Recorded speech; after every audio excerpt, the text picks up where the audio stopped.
What's going on, everyone? Welcome back to another episode of the Boundless Perception YouTube channel. And today we're going to discuss how to add dowels and rods to your props, along with, of course, PVC piping.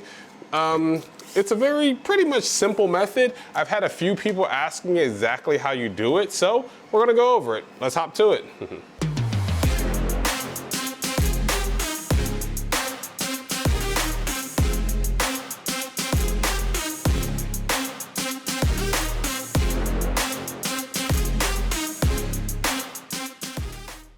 All right, guys, so as I said, today we're gonna go over how to add dowels and rods and piping to your large props.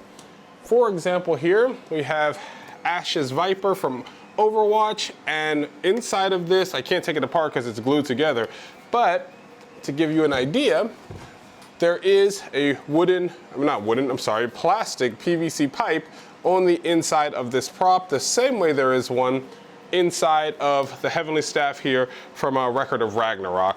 As you can see, that pipe is inside there. I could have actually just taken off the top, that would have been easier. But yeah, there's a pipe that runs through this entire thing, and I'm using that to keep it essentially stable while I'm holding it. So as you can see, I can hold this gun almost, well, if that doesn't fall off the table, let's just put this on the floor for now.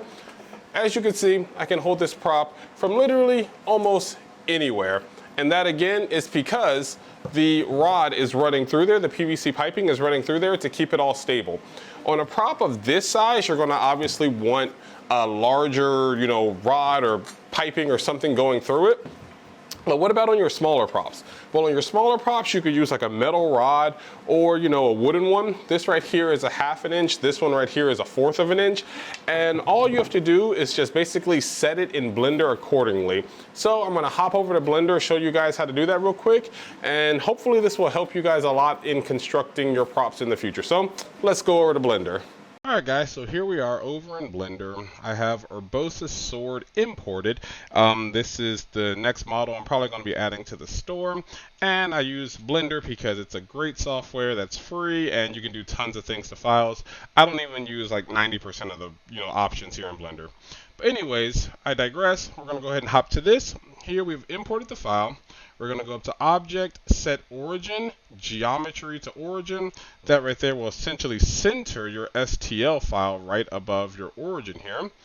I already have pre-made files for like the size of the rods that I use. I have one for 1/2 inch, for a 1/4 inch, for an inch, and so. But if you obviously do not have those files, it's very easy to make one. All you have to do is go up here to Add, Mesh, Cylinder. And you go over here to your X and your Y. If this is not showing, you can press N on your keyboard. N makes it show up and disappear. So we're going to go zoom in to our cylinder, which is right here, so we know that it's here. And we're going to change our X dimension to 6.35 and our Y dimension to 6.35. That is the approximate circumference of a 1/4 of an inch cylinder, a 1/4 of an inch rod. And I actually make it a little bit bigger because, you have to account for just things that happen on the printer and it's not always exact. So instead of 6.35, I just make it 6.5. So then, scroll back out. I'm using, the mouse wheel to do this. To shift your camera around, I'm not sure if you guys are new to Blender, but to shift your camera around, you hold the Shift key and then the middle mouse button down. And that allows you to actually move your camera around like so. So anyways, I'm rolling the mouse wheel down and our rod is basically right below our sword here. So I have our rod selected. As you can see, it says cylinder up here. It's in orange, so I know it's selected. I'm going to press scale, which is S. On the keyboard, you can see it's changed to that, so now I can change the entire scale.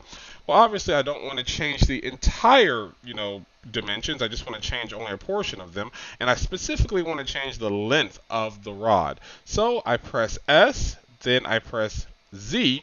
Now I'm only adjusting the Z axis.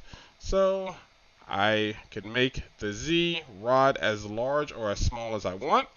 So let's just say I put it right there, and then I would grab it, press G, Z again, so I'm only adjusting the Z axis, and I can move the rod up into position. And as you can see, this rod is a little bit bigger than our sword. So you have many options. You could either A, grab your sword, press S to scale it, and then you scale your sword up as large as you want so that your rod can fit inside.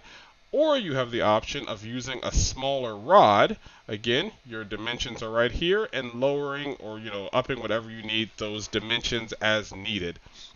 And so once you have, let's say, your rod the size you want, let's just make this sword a little bit bigger. Again, S for scale. Let's just make it this big because this is just for demonstration purposes. And you can see our rod is completely gone. If I click off the screen, there's no rod to be seen anywhere. So we click our rod up here in the right corner, you can see it is back. So it is inside the sword. We know that it is 6.5 millimeters in size, which is basically the circumference that we need for the rod that we're going to be using for this sword. I'm going to scale it up a little bit more. Remember, S to scale, Z for the Z axis, and boom, we scaled it up to what we needed it to be. Now the rod is running through the majority of the sword. And again, I'm moving the camera by holding down Shift and middle mouse button. So the rod is in the sword, not exactly as we want, but again, it doesn't matter because I'm just showing you guys how to do this. Now that we have the rod inside the sword, we can go ahead and click off. We know that the rod is in there. We'll go up here to the right. See where my mouse is circling. Whoops. Show that again where the mouse is circling, and you see this button right here. It says toggle X-ray. We're going to click that. Now we can see through our item, and as you see, the rod is inside there, but I can't click it because it's inside the item. To click it, I have to go up here to the right and press that. All right, now for the final step, we're going to have our sword selected. Again, select the sword, not the rod. Go over here to this little wrench icon that says modifier properties. We're going to we'll click it, of course, add modifier, go right over here to Boolean, make sure that it's on difference. We press the little eyedropper tool, and we click our cylinder. And you see the word cylinder pop up right here. We hit the little drop down arrow and hit apply. Now, when I click on the cylinder, it's gone, but technically it's still there. So to show you guys that, let's just go ahead and get rid of the sword. The sword is now gone. All I did was click the little eye up here in the right hand corner, makes it appear, disappear. The sword is gone, but our rod, because you can see the eye is still showing, is still here. Now if I click the eye, boom, the rod is gone. If I make the sword reappear, I did not click the rod. I did not click it, so the rod is still gone, but you can see the impression or the indentation, whatever you want to call it, is still here inside the sword. So I know that my rod is going to fit inside the sword when I cut it because it's obviously still here.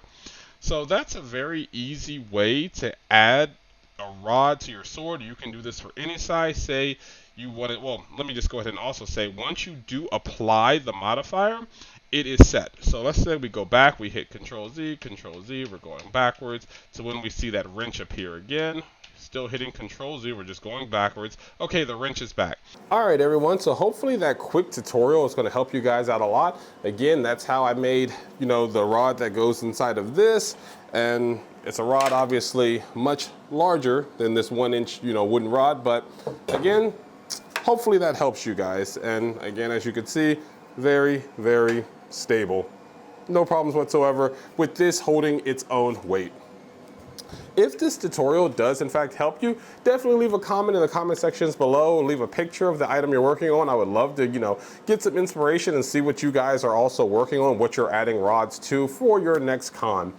Anyways though, thank you guys so much for checking out this episode, and until next time, stay boundless. See you all. Bye-bye.